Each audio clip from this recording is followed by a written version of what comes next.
What's up? What's on your mind? Oh, well, I just wanted to drop in. It was because I was reading your description of being a faithist, and it's like, wouldn't you call that kind of like a Buddhist?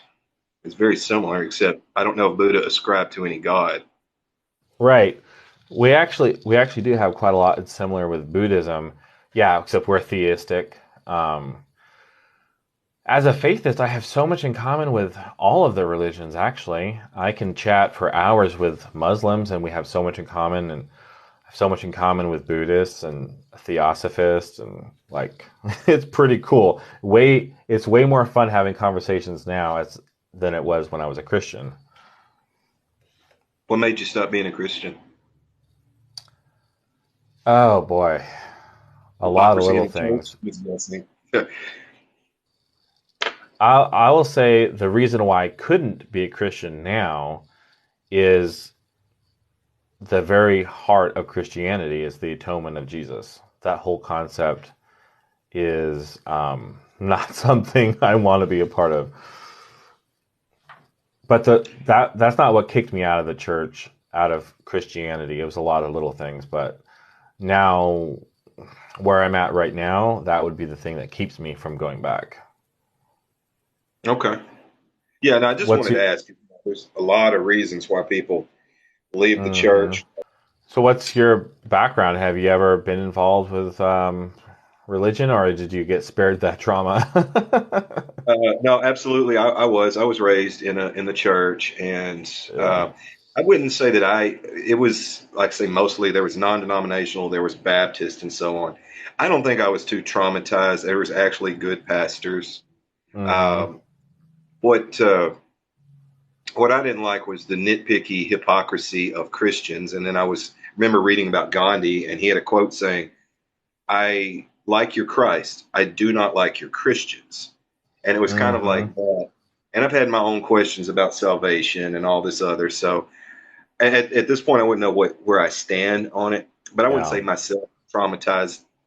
No, I'll take that back. I was traumatized. Yeah. It was when I was older. I was 23 years old. I had my first Mm-hmm. daughter and my wife, right? And we went to this non-denominational church. They brought in these missionaries, and they began Mm. speaking in tongues all through the ceremony. And then everyone started infectiously speaking in tongues, and I was just watching a charade, and it turned me Mm-hmm. off the church completely. Yeah.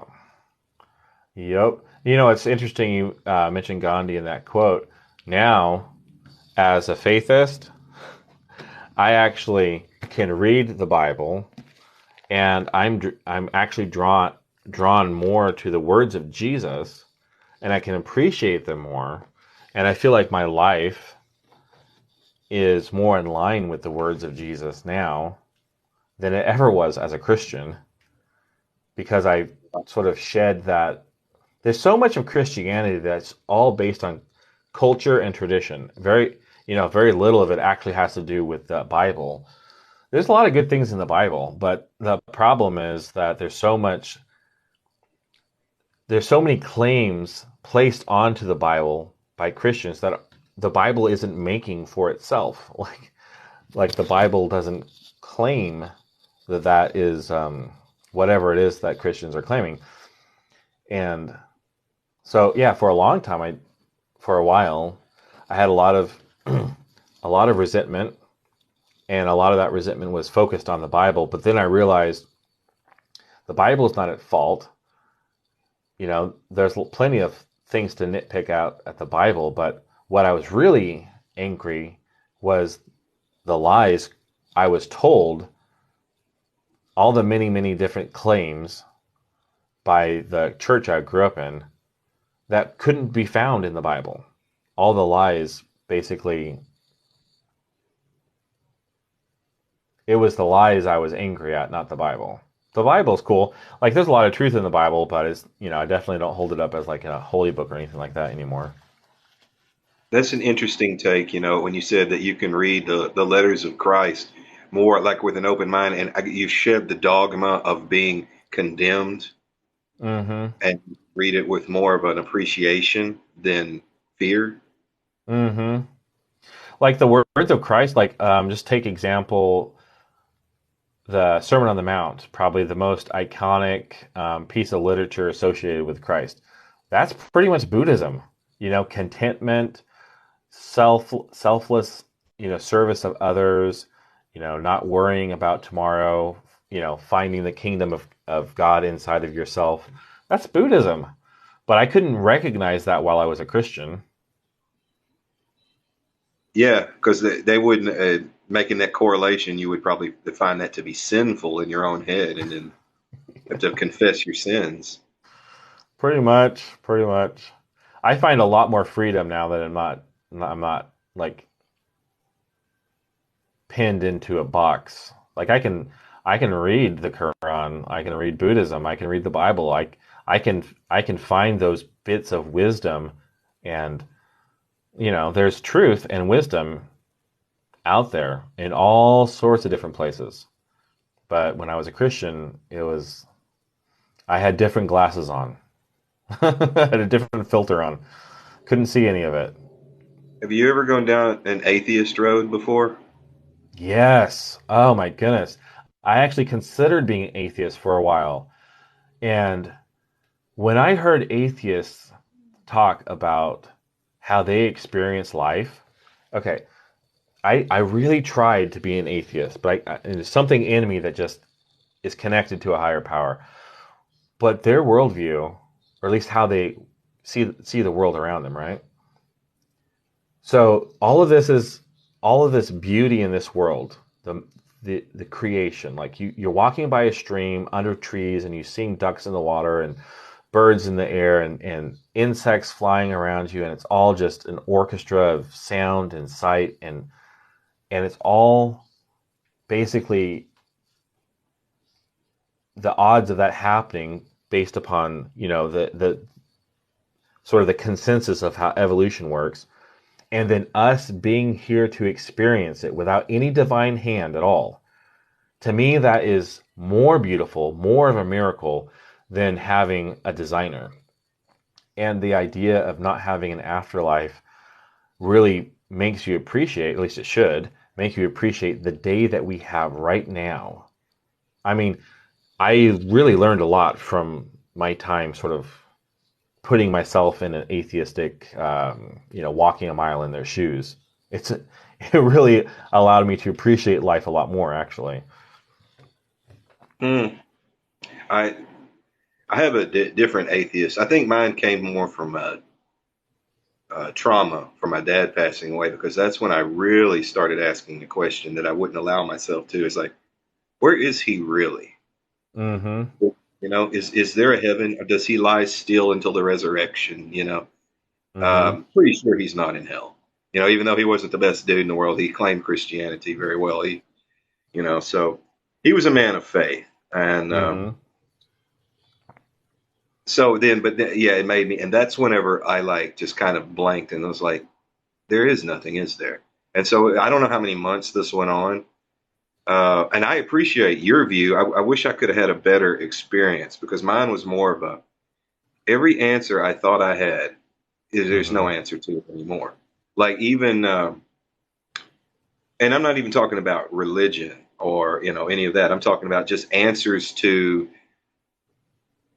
well, who's really running the show in this world, things that I Right. kind of know people reject. And I was like, oh, well, I can't really believe any of that. And I can't Mm-hmm. really believe anything. Like, and everything is a question, and there are no answers to anything. And the moment you have a question answered, it just branches off into more questions, to where it's just madness and a pursuit of darkness. That's how I saw it. And I was like, oh, I don't know. And then so I guess since then I've been more agnostic, leaning towards philosophical, and believing in the creator too, but more of a Mm-hmm. philosophical look at Christianity. I think pretty much where you are, essentially. Sounds like it. I I think our base level is exactly the same. Um, that's what, yeah, it's like if we just focus on kind of like, instead of focusing on like religion, sort of like the human experience, and we will have so much more in common if we just relate to each other as sort of brothers and sisters of this world and leave religion out of it, we'll find that we have a lot more in common with each other. Absolutely agreed, man. There are also many wars fought over this, and wars right Hmm. now. It's a Cold Yeah. War, whatever you call it. Hmm. Yep.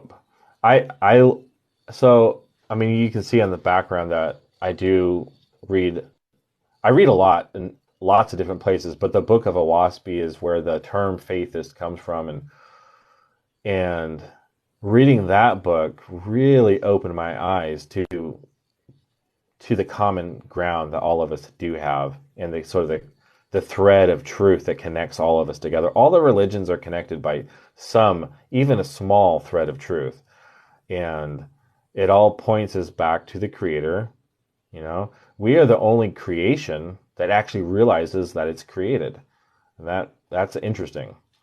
And I think that has influenced um, the human experience and all of the religions that have branched off from that basic truth.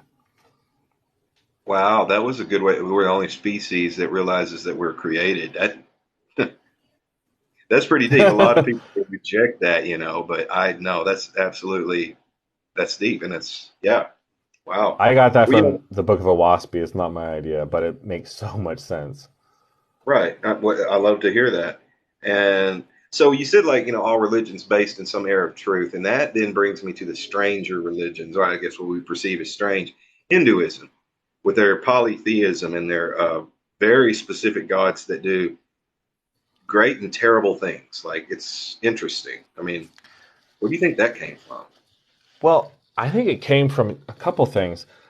So, from what I know about Hinduism, yeah, they have thousands of gods, right? But Yeah. ultimately, they also recognize that there is one God that rules them all, like the Lord of the Rings. They Mm. basically, I think, all of those gods are one either like multiple expressions of one God, and so there's an aspect of their God that is in charge of the rain or whatever. So that's a separate God, but it's really just another facet of one God. Or Yes. it could be sort of like a very complicated monotheism that looks like polytheism, or it could be because as a faithist in the Book of Owaspie, we recognize that there are actually distinct deities, gods that have played a role in sort of caretaking this world, and some of them have been good, some of them have been bad. So they actually could be real entities in the past that have played a part in shaping the human experience for that region. So I really don't know. But there's truth in Hinduism. I've looked into it enough to know that there is a lot of truth in Hinduism. But as far as the way their pantheon works, I'm a little bit unsure about that. Yeah. That's pretty much where I'm at with it too, because there does seem to be like truth in it and an understanding of nature and the world and all of that in that religion. If I'm going down this route, then what about like the dead religions, like the belief in Apollo and Zeus and all of that, or the Roman pretty much copying that Greek thing, and then the Nordic Hmm. religions. Like, have you gone into like looking into those for truths? It seems like there is. A little bit. I think like Apollo, like in the Book of Owaspie, Apollo's in the Book of Owaspie, but the name Apollo was originally followed the creator like a long time ago when that being was actually interacting with the world. But then other sort of like false gods just took up that name Apollo and sort of crafted their own narrative and sort of hijacked the people that believed in Apollo. They just sort of hijacked those people and sort of influenced them for their own purposes. I think there's truth in all of these like pantheons, but I probably there are a lot of those gods that are strictly like purely from imagination. But I believe that there's a truth to all of it. I think there's truth to all of it. I don't know if we'll ever get to the bottom of it, at least not on this side of the side of the veil. But I mean, I there's got to agree. be truth to it all because where did it all come from? I mean, just made it up, really? Yeah, Every because it culture and every sounds. continent has their own pantheon of gods and their own religion that basically it's all like simultaneously made up. I don't think it's all made up. Yes, and they weirdly coincide because, like you said, like Hinduism could be a monotheism that is manifested in polytheism, that but there is like the one supreme. But then that leads me to this question here: because is the devil real? No, I don't think so. So from a faithist perspective, the devil is all of us. Like we are our own Satan, and basically Satan is ourself, our ego. And so, like we are our own worst enemy, like that saying goes. We are our own Satan. And so when you have an out of control ego and you're ambitious in the way of like self-centered, right? Mhm. Um, it, it leads to very controlling of others and just compromising your morals and just trying to focus on getting what you want to get and not focusing on you know um, serving others. Well, that's and so when thinking of the devil and whether being real or not, the traits of what we think he is seems to manifest itself in personality disorders, which seem to be a result of an underlying mental illness. So it's like, because I've looked Mm-hmm. at this a lot, it's very fascinating. The dark triad and talking about like a narcissist. This is like the one that I just cannot stand because it is a person. Mm-hmm. It's just like the Greek tragedy, and it kind of brings back to what I was asking earlier. Like there was truth in that because they accurately described what a narcissist is in the tragedy of Narcisse, where this person just stared at themselves in the mirror all the time or in the water constantly. But Mm-hmm. you think about what does that lead? Someone who is in love with themselves that much. You can't see anything past that own reflection of yourself, and you are perfect no matter what, no room for improvement. And so Mm-hmm. anyone who gets in your way gets to get pushed over because why not? You should be okay with it. It's me. This world revolves around me. And then the psychopath Mm-hmm. being different, much more self aware, well, completely self aware, the opposite of the narcissist, but has that same ego. And it just Yeah. all seems to be like some weird personification of the devil in human beings. So Well, there is. Okay, so we think of the devil. Okay, how do I start this? There are negative spirits, right?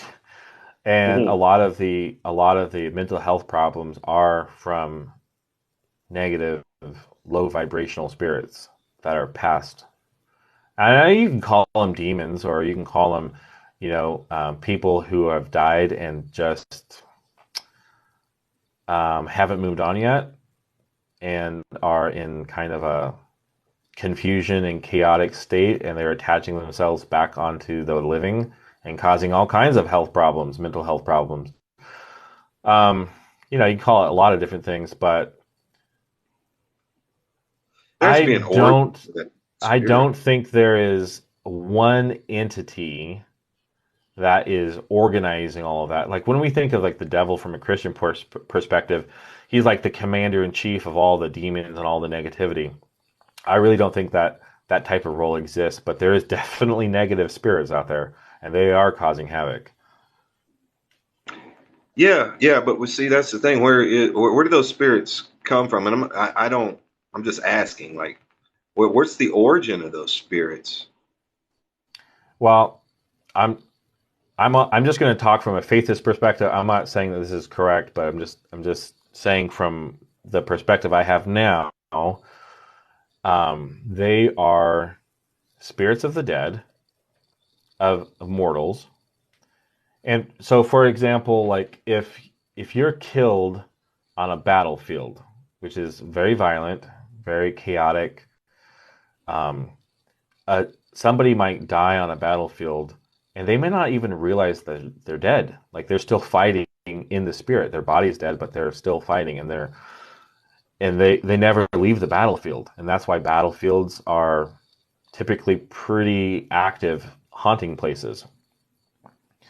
And then you have other entities that like okay, you know the seven deadly sins like gluttony and Yes. slothfulness and all that stuff. So you have people who have lived their lives in sort of this low vibrational, like they're drunks or they're gluttons or they're just living for the earthly pleasures, right? And so when they die, they don't want to move on, so they attach themselves to the living so that they can experience those things through that person. And so somebody who's a drunk, they may wind up getting attaching themselves to another drunk, just so they can have that experience again. And so all these negative energies, all these negative spirits, whatever, are just people who died with issues, and they just can't let go of this world. So they just come back and cause havoc. It's kind of L. Ron Hubbard-ish. I'm not saying I I don't disagree, know but much. I don't know much about Elron. I know about Scientology from you maybe probably watched that documentary with Leah Remini. She did a Scientology. She was in it, but actually I don't know about like the fundamental beliefs of Scientology. I know well, something yeah, about that's aliens possessing people. I don't know. it was like alien dead that dead spirits of aliens that pretty much attach themselves as you described, but you described it as being people that lived here and not. But I'm saying I could see the Hmm. correlation. So, do you believe in reincarnation? Because I think I do. I used to. I used to, but I really believe that it's those spirits get attached, and this Generational varying curses, level. all that, right? You know, a Yeah, spirit can attach itself to your DNA. From this mm-hmm. one explained that very well. You agree with that or no? Yeah, I think I do. I think depending on the level of attachment, how strong it is, you will get sort of those reincarnation flashes of memory from the life that's attached to you. And I think that is where, because reincarnation, the experience of remembering past lives and all that, that's real for sure. Just trying to understand the mechanism behind having those memories of past lives. I don't I don't know if reincarnation exists, but I think that a lot of the explanation comes from those passed on individuals attaching back to the living, and that attachment can bring upon those memories as well. Well, see, I heard something about reincarnation like this, and it was interesting that those ones that live the negative life, you only have so many chances before you're pretty much deleted from the simulation. I guess that's how it was Right. described. That's best way to say it. But you get so many Mm-hmm. chances to end up as an energy, and Mm-hmm. that you get to experience all different types of life. You know, you get to understand everyone's struggle at some point in the different reincarnations. So, Mm-hmm. had something to go with that. Well, yeah, I mean, so you take the mustache man from Germany. You know, I would imagine he'd have a hard time getting out of that. That might have been his last chance. I don't know. I don't know.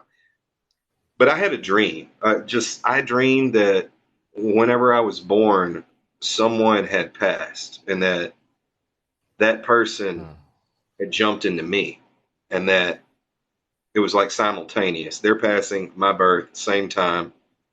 Now Mm-hmm. I'm me, which is that person. Which I don't So you have any have memory.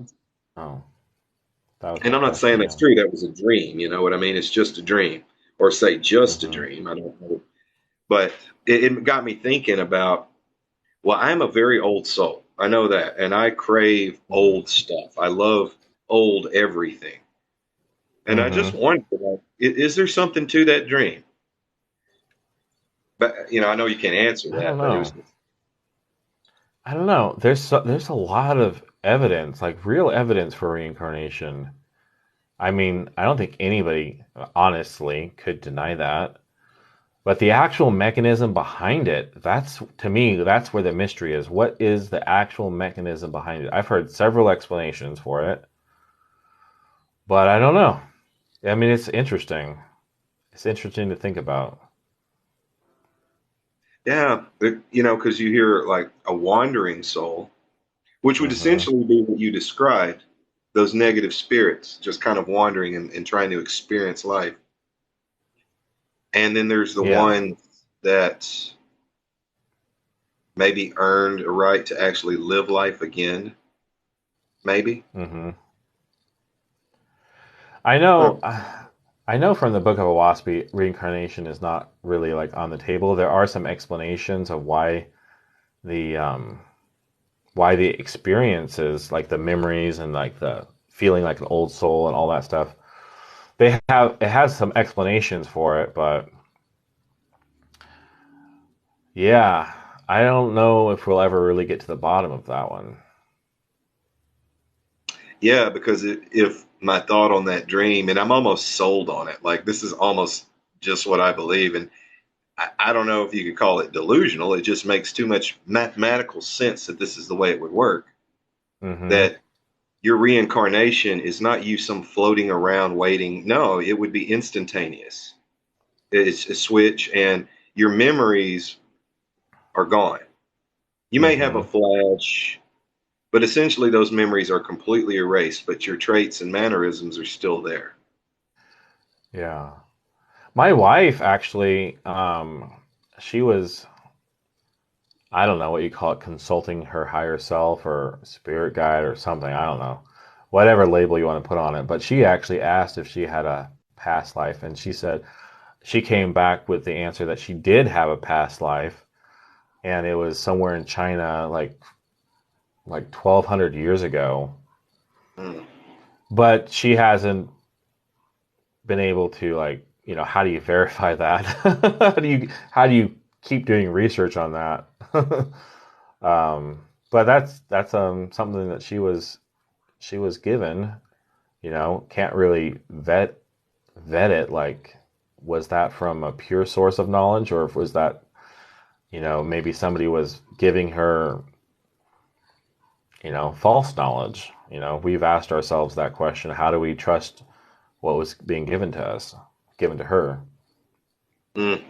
That's such a huge one too. I think maybe that's why you and myself seem to have like sort of aligning ideas on faith that you can't just really trust anything you're told, you see, or you read at this point. Like Hmm. you have to have this ultimate discernment. And I like what you said. Like whenever you had your atheist lens, you felt like you had already been connected to a higher power. You couldn't stay there, and I feel the same way. And I here's really another thing. tried to be an atheist, but that only lasted for about a second. Yeah, right. In the whole scheme of things, it couldn't last. And the big thing here, and atheists would get real pressed for this, but uh, I see going through here, on these lives, so many atheists like their stands on things are so extreme, and I'm like, this bothers me that where this seems to be where the cool kids hang out. What are you talking about? Yeah, I mean the political stands that I'll see them make. I'm like, dude, I mean, are you that to say murderous? Like, or Hmm. is your mind that? Like, come on now. I want to believe like they talk about science and that's pretty much the replacement for God, and they hate hearing that. But that is, I Hmm. mean, that's your new worship, and unfortunately, so many of them are not studying it. They're regurgitating uh, things that they are told in the most mainstream of science, which is like they see it as some overarching entity, the science, when there's so many branches of it, and they don't know. Anyway, I don't want to just keep talking negative over this, but they don't know what they're talking about, and that's why it's Well, just like I really can't jump on board because where is your sense of I don't know. I don't know what I'm saying. Maybe I went too far. No, I understand what you're saying. I really believe, like here, like every okay, now you'll resonate with this. Every time there is two positions presented in mainstream, right? You have, red and blue on one side, red on one side, blue on the other side, or creation on one side, evolution on the other side, theist versus atheist. The problem is when there's only two sides, it polarizes everybody and it distracts from the third solution, the third. And the third is always, at least from my experience, going to be right. And so when science tries to debunk, religion, and religion tries to debunk science, whatever, the truth is it's a distraction from the truth of spirituality. It's not religion, but spirituality and science are one and the same. I mean, look at the quantum fields, understanding consciousness and energy and how the universe is basically an energetic, for lack of a better word, simulation. And evolution and creation, well, they've been fighting back and forth for a while now, but if they just stopped and actually talked to each other, evolution would find that there's some pretty big holes in their theory. Christians would find there, pretty big holes in that theory. And the truth is that it's a combination of both. It's the third option, but they're never going to find that third option because they're too busy fighting with each other. Yep, yep, bro. You need to. I wish there was more people in here for you to hear that shit because that was on point. I appreciate your live, man. It's good. You should keep it up. I do try and come on live. It can get a little discouraging. I told my wife yesterday I was never coming on live again because it was just so negative in the comments and nobody wanted to have real conversations. So it's pretty much why I'm only on here is just to have conversations with people, like sincere, like what we're doing, sincere, honest conversations. And every once in a while, like tonight, like I really have enjoyed this conversation. It's been great. It Yes. it really puts the fire underneath me. Like, yeah, it's worth it. It's worth it to come on here and talk with people because that's how we're going to get past all this nonsense of fighting with each other. It's just us talking. Really appreciate you being here. Well, I appreciate being here. I do. This has been good, and it Hmm. does to look into this. You can delve into more of the, I don't know, the spiritual things that you felt have happened in your life, and look at it in a much more broad lens. Hmm. Yeah. Yep. We have to stop fighting. We have to start talking. We have to be more self-examining. See, that's the other key. As a faithist, my first responsibility is to fix myself, to judge myself, to create harmony within myself, to to to not criticize others, to look inward. That is the key. And if everybody did that, focused on themselves and criticized themselves and judged themselves and how do I make myself interact in this world in a more positive way, then problem solved, right? If everybody did that. Well, yeah, that would be perfect. I always thought that, like if the philosophical part of Christianity, if you look at that, like if that was like truly the way Christ envisioned it, then you would live in a world where you sacrifice everything for every other person, like your time. You see someone on the side of the road, flat tire, you have to pull over and help. I mean, you're going to, that is the, Mm-hmm. but then you turn around, someone's helping you, and so on, and it Mm-hmm. would never need money. You don't need trade. You don't need to barter. It's just given to you, and Mm-hmm. you give constantly. And no one ever thinks about themselves. We would have no need for sport. If we had sport, it would be everyone congratulating each other all the time instead of it being real competition. It would be a Yeah. true utopia. Yeah. How do you have competition when you're selflessly serving everybody. Right. Takes the fun out of competition when you don't care who wins. When you're trying to get the other team to win. Absolutely. Like you're rooting for, but I know I was thinking about that because interestingly enough, before Star Wars got ruined by the sequels, I had this whole Yeah. fan fiction I was going to write about Yoda and where Mm. he actually came from.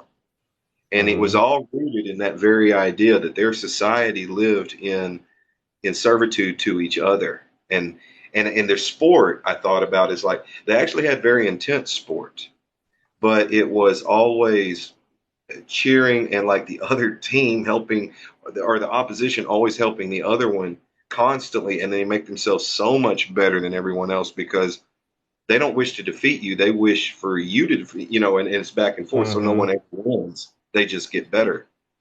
Yeah. Isn't that beautiful? I Oh wish. man. One of these days. One of these days. Um, I so religion. I'm not going to say religion's all bad. It has had some positive contributions to humanity, but I view religion like training wheels on a bike. Hmm. And as humanity, we've had those training wheels on long enough. We need to shed religion, shed the training wheels, and I think the only way humanity is going to move on to the next level is to stop having religion and start living living out the like if people lived out the teachings of Christianity but just didn't have the institution of Christianity, pretty much exactly what you just said, then that would be turning the corner in humanity and start, you know, evolving into a society of brothers and sisters helping each other out. Hmm. You know. But I mean that goes that goes back to like what our society feeds us is absolutely the opposite of that, and I see a purpose in that. So Hmm. then that brings me back to the whole devil thing. Is it now just, and it would seem, the human nature of the darkest of the personalities that would exhibit what you would call the devil Hmm. that are pushing this way we live to keep completely away from the beauty of what a selfless world could be? Yeah. And it's not just the humans here in this physical plane of existence. There are entities out there that are pressing their influence on us as well. I wouldn't call them the devil because they're more than just one entity, but there are negative influences that you have good inspiring humanity and you have evil inspiring humanity. And unfortunately, it's just way easier to listen to the evil inspiration. Well, evil's always cooler. It's cooler. Yeah. Yeah, until you hit the end of the road and you realize, the Yeah, cool. It's consequences, and then you're like, okay, so the consequences suck. So how do I get back to where I don't have to face these consequences again? Then you have a long road to turn yourself around and find the light again. mm, Here's a story from the book of Owaspy talking about this very one thing. It's actually a process. So there's many stories about it, but I'll just tell you the process. So instead of a final destination of heaven or hell, right? Our free will is always intact, right? So we can be in what we understand as heaven and decide, no, I instead of being selfless and serving others, like no, I'm going to serve myself, and I'm in heaven, I'm like a high raised entity at this point, an angel or whatever. I'm going to go my own way. And yeah, you have the free will to do that. You have the capacity to go your own way. And for a while, it's everything you ever thought it was, and more. But slowly over time, this path that you're taking leads into darkness and chaos and what, we would call hell. and you wind up in a place of darkness that you can't come out of. But the coolest, this is the coolest part. For every hell that's out there somewhere on the other side, even here, life can be a living hell. There is a rescue plan.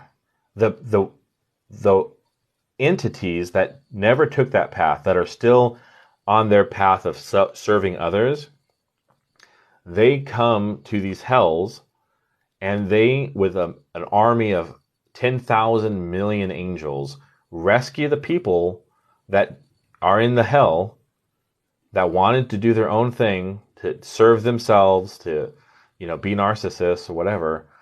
And they get rescued from the hell and rehabilitated and given the choice again. Do you want to go to the light or do your own thing?